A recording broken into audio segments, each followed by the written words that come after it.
proyecto empezó hace tiempo ya, hace como 2 años, 2 años y medio, ya no lo puedo calcular, en que pues, yo hablé con Teresa Bayó, que es la otra autora, y le propuse que hiciéramos algo. O sea, tampoco tenía tiempo ni nada, pero como que dije, vamos a hacer algo, quiero un monólogo. Era una forma como de empezar un proyecto nuevo. Esta compañía se llama La Extranjera. Dejar que se la llevaran a comer a Burger King una tarde que Vanessa le tocaba estar conmigo. ¡Vanessa, la puta música! ¡Gracias!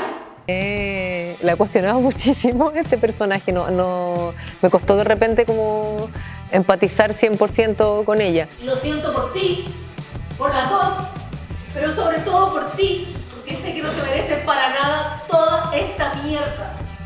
Espero poder compensarte algún día. Cuando yo estaba embarazada de Martín, participé en un documental de Mabel Lozano que se llamaba Madre. Y en este documental a mí me dieron una cámara y yo grabé todo mi embarazo. Todos los días grababa un poquito. Y entonces eso es parte de lo que aquí sale en Marina. Lo cogimos, lo reinventamos. Hay algunas imágenes que son del documental y otras imágenes que son ficción que hemos hecho ahora.